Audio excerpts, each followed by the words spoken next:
Yeah, so the cooperation with PROVolitans has been really smooth, and it actually it helped us very much in the process of the building of this whole aquarium. It's a really big project, and we were really happy that the guys and girls at PROVolitans was that knowledgeable, because it meant that we didn't have to think about that much of the details of how it should be built and what kind of lighting we put where, and so we could send them our ideas and our thoughts, and then we just got it on paper. Like, in this system you can put it like this, and Akelina said, oh, I think this would be really cool if you put this kind of lighting here, and do some this kind of degree lenses over here, and yeah, it did really much of the work.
Yeah, so I'm an aquarium technician at the new aquarium at Malmö Museum, and my main focus is the coral reef and the saltwater aquarium systems.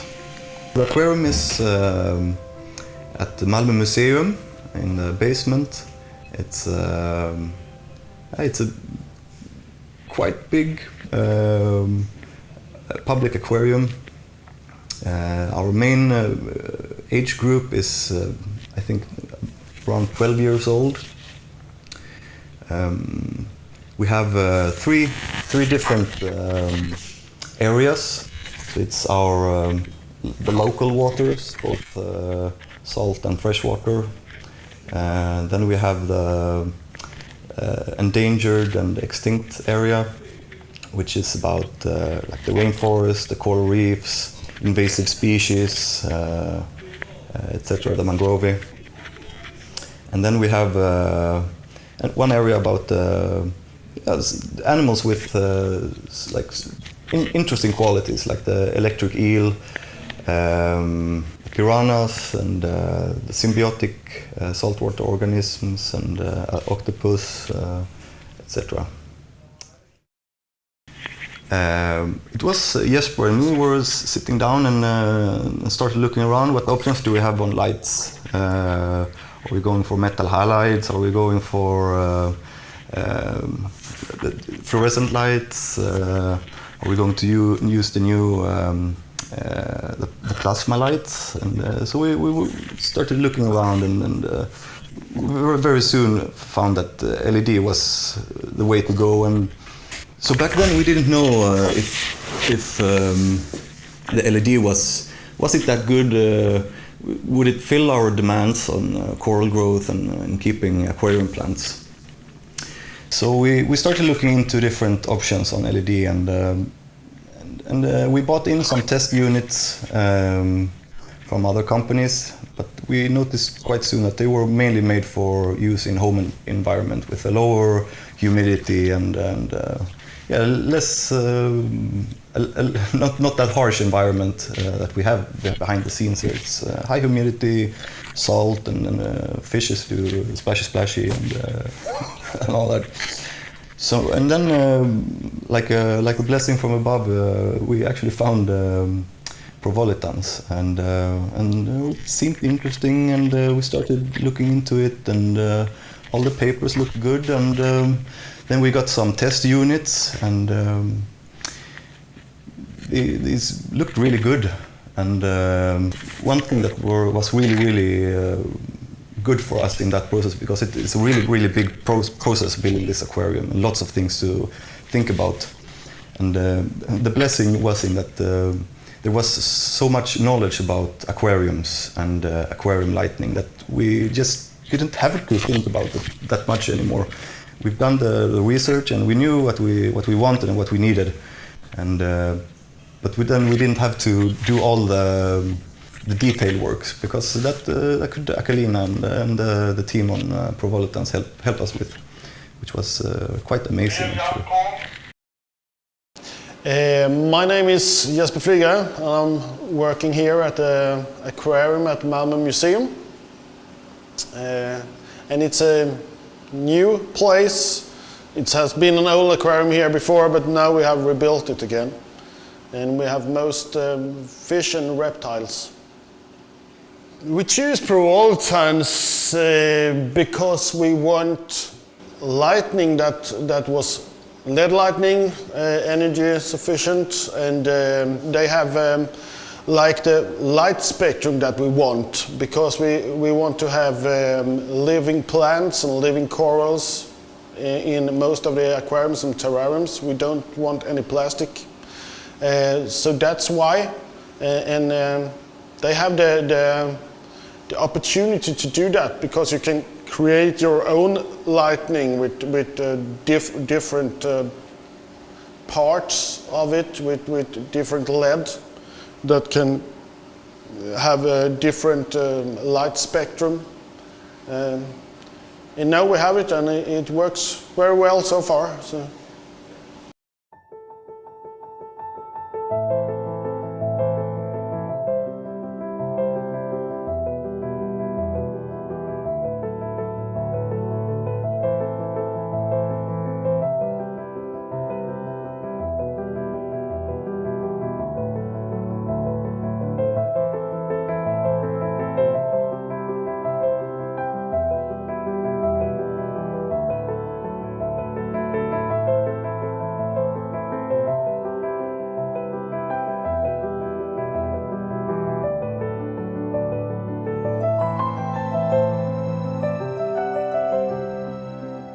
The challenge with Malmö is that Malmö wants to stay as natural as possible. So with every light design, we have to start from the biological needs of the inhabitants in the tank. So for example, when we have a lot of planted plants in the tank, or when we have certain photosynthetic animals, we have to always first look into the animals before we can start thinking how the tank will look like. Also in Malmö, space is a very limiting factor, because this aquarium will be built under an old castle. So we cannot really make the room any higher than what it is. This means that technical space has restrictions. If we want to have higher tank, we have to take a little bit out of the technical space. LED lights are very small, so it's easy to put them into this kind of design. Also, when we have LED luminaires as the prime option from the beginning of the whole process, it makes it possible to design ventilation systems and other things in the technical space accordingly. For example, LED luminaires produce much less heat, so this means that the ventilation pipelines don't have to be so big. All of this is a big advantage when you don't have space to spare. Jesper has a very clear vision on how to do the tanks. He knows exactly what kind of feeling and ambience he wants in all of these exhibits. This makes my job, of course, much tougher, because I have to be able to provide what Jesper wants. All of the exhibits are unique. This means that also the lights have to be unique. Malmö has specialized in so-called bioaquariums, where they present amphibians, snakes, etc. in their natural surroundings. This is very interesting for the visitor, but it's also very challenging for the light design. We have to think at the same time how we get the light to penetrate in the water and how we also get good coverage of the light around the water so that all the plants grow. We have to do the light design without sacrificing the biological functions. By making light design carefully, we make the whole exhibit unique. And this uniqueness makes it more interesting for the visitors. In one of our biggest systems, we have a shipwreck in the aquarium, and we wanted to look like the sunlight was hitting down in a really deep part of the Baltic Sea. So we took I think 6 one panels of LEDs, and we placed them on like on a upside down rainbow, you know, an arch, and to get the sun rays going on. I don't think it's quite good actually how that worked out. What we want with that one was that we want to create something that looks like beams from the sun. Actually, that's why we put them like that, and it's only one panel units with quite narrow lenses, so it should look like it's just beams from the sun that goes down. That was our idea. It looks. We don't want it to be like that is come from different places. That's why we built the ramp. Yeah. So we have one coral reef tank, and you can actually see that corals are growing in that one if you're looking at the white tips at the corals. And that's the only tank I think that we have. We have some soft corals in it, but mostly it's stone corals in that one. And as I say, you can see that they are growing, so it works. With the lighting, I think we have 4 panel units from PROVolitans over that one, and it's, if you calculate it, it's 400 watt then, and that seems to be enough as right now. But if we have used other ones, I think we have been like over more than over 1,000 watt, I think, and maybe up to 2,000 watts. If we have used some other lighting, so that's good, I think, and the corals are growing, so we are happy, and the lighting seems quite natural as well. It's a little bit bluish, but that's what you get if you want a light spectrum that corals want. It's always going to be a little bit blue, but I think it seems quite nice. I must say now, when we've opened and the big reef tank is flourishing, I've been quite surprised a couple of times at the rate that the corals are growing. I think actually the light is one of the main reasons for the corals growing in that rate that they are right now.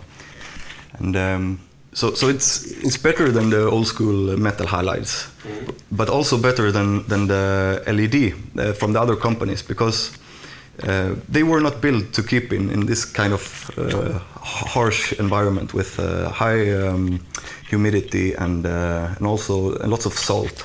So I saw in this all the other LEDs that we bought that they were getting salt residue in the air intake, and that's a really good thing with the PROVolitans LEDs. And the efficiency is so much better than all the other products. If you look just how many watts per dollar or per euro or whatever. So it's good for the environment, and that's also in line with that kind of thought pattern or of thinking of sustainable evolution of society, etc.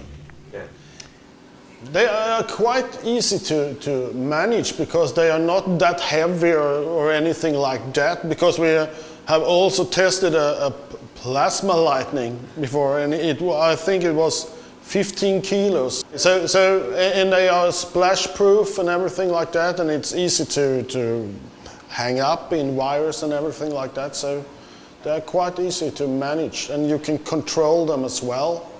And you can plug them in a serial, so you can have 4 different lights and just one plug and stuff like that. So.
Process with Malmö was long.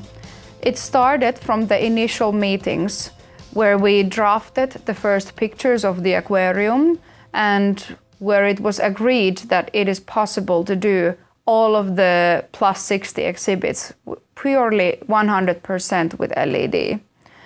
And it continued by me actually drafting them some test luminaires, sending boxes full of luminaires for the aquarium staff to test. And after that, we had a couple of meetings where we tried to make the vision of the aquarium clearer. What is it that is wanted from every single exhibit? I was happy to work in an enthusiastic team that had a clear vision on what they want to achieve. We have a dialogue. And we tell PROVolitans what we want and what we want to do with it, that we want living plants and stuff like that. And PROVolitans tell us what they think, and afterwards we sat down in the aquarium and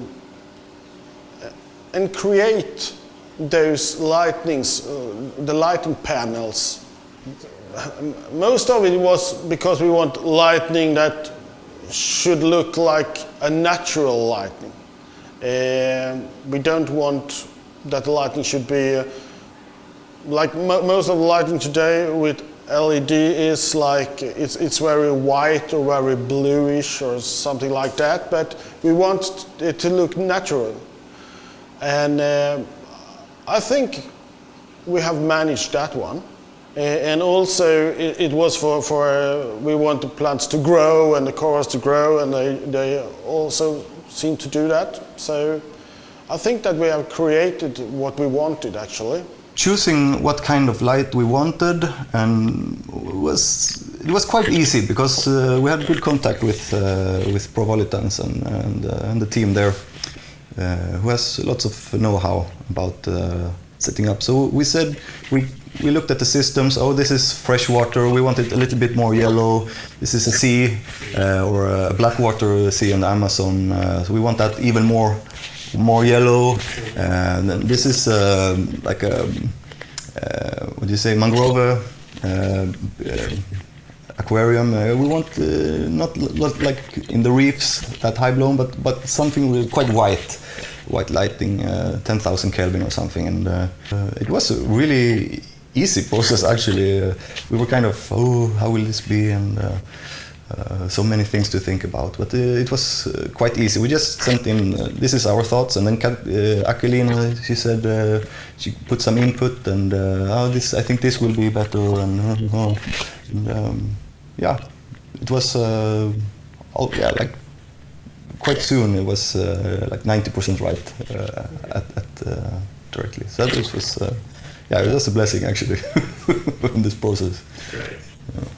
One of the most different things in the beginning was that LED units and LED lamps, there were a lot of LED lamps that was for saltwater aquarium, but there were, we don't have to see anything that was for the terrariums that actually have a more yellow light in it, but enough for the plants, and that was what we found in PROVolitans as well, and that was really good for us because we want a solution that we can use lighting from one manufacturer all over the place.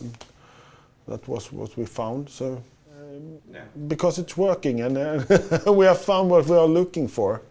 What we did was like looking at different types of aquariums, both that people have at home and at also different public aquariums, and just get the creative juices going. And we took every system that we had, every aquarium, and we kind of did some sketches of how we wanted the landscape to look, and also the lighting. So at some places we have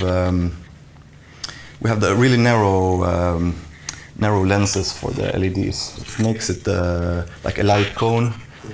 So one area is more lit, and then the others are darker, which creates a quite dramatic effect for the eye. So my advice would be to look around, see what you find, get inspiration, and just send your ideas to PROVolitans, and the team there, who are very knowledgeable in this area, will send a reply about if something will work, or we can take it even longer with the technology and the possibility to change the different lenses, and also if you have like one panel, or if you have one panel with like in our Piranha aquarium, you have one small with a very narrow lens. It makes the dramatic effect, but on the other side we have I think it's a 3 or 4 panel, which get like covers the whole aquarium. So we get both the coverage and the dramatic effect. So, and that was ideas that came up in this discussion with PROVolitans and the team. Okay. Making a quotation for lights, for me, it's not simply just listing the luminaires and telling the price to customer. For me, it's much more. For me, it starts with the discussion with the customer, and by mapping the customer's needs. It's a constant discussion. I have to stay focused on their needs, and they have to be also very open with me by telling me what is it that they actually want to show to the visitors. By combining the different lenses and different types of LEDs, we can achieve what we want. I could not imagine doing such a broad light design with any less choices. For example, in Malmö, we are combining 4 different lens types in one luminaire. Giving a possibility to test the luminaires makes it more likely that the customer is satisfied in the end. I want that when aquarium buys the lamp, it will be exactly what they are expecting. For Malmö, we offered a possibility to change some of the luminaires after the aquarium opens. This is called swap warranty. Sometimes it might actually be that when we see the end result, it's not what we wanted. So in a case like that, it's a good thing to have swap warranty when you can change certain amount of luminaires without any additional costs. In Malmö, customer wanted to change some of the luminaires above the Malawi exhibits. This was done because customer wanted to show certain colorations of the fishes more efficiently. And best, it was achieved by changing the luminaires.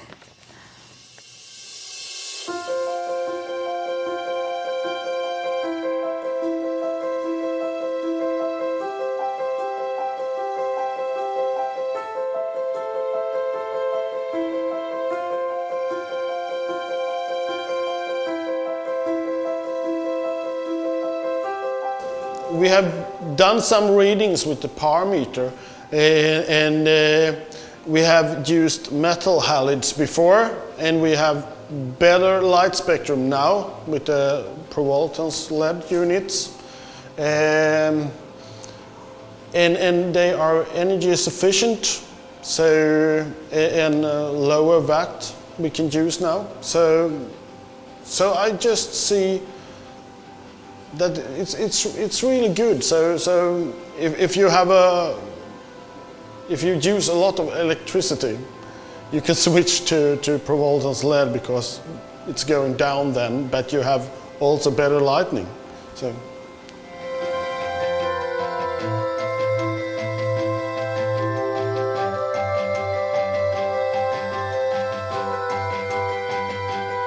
One important aspect in this aquarium, it's not just about entertainment, but to spread the knowledge about our ecosystem and how it works and why it is important to try to save it, because it's many places around the world that's really critical, not least to say the coral reefs of the world that's really going downwards in a really alarming rate.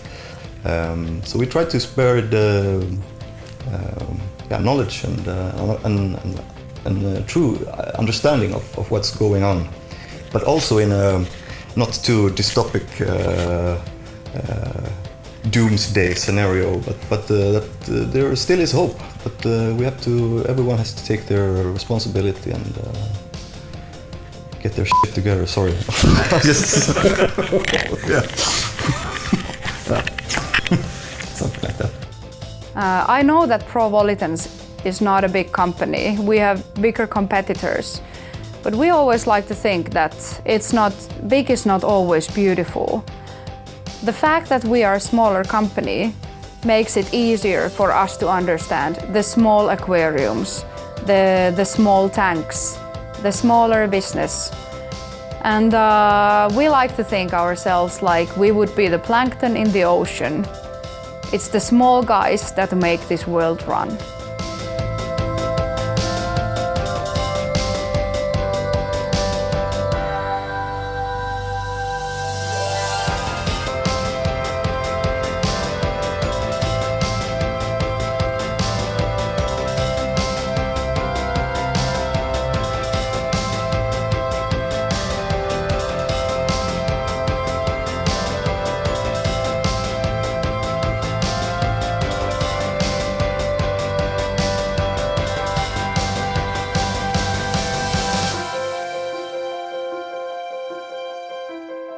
Of course I'm proud.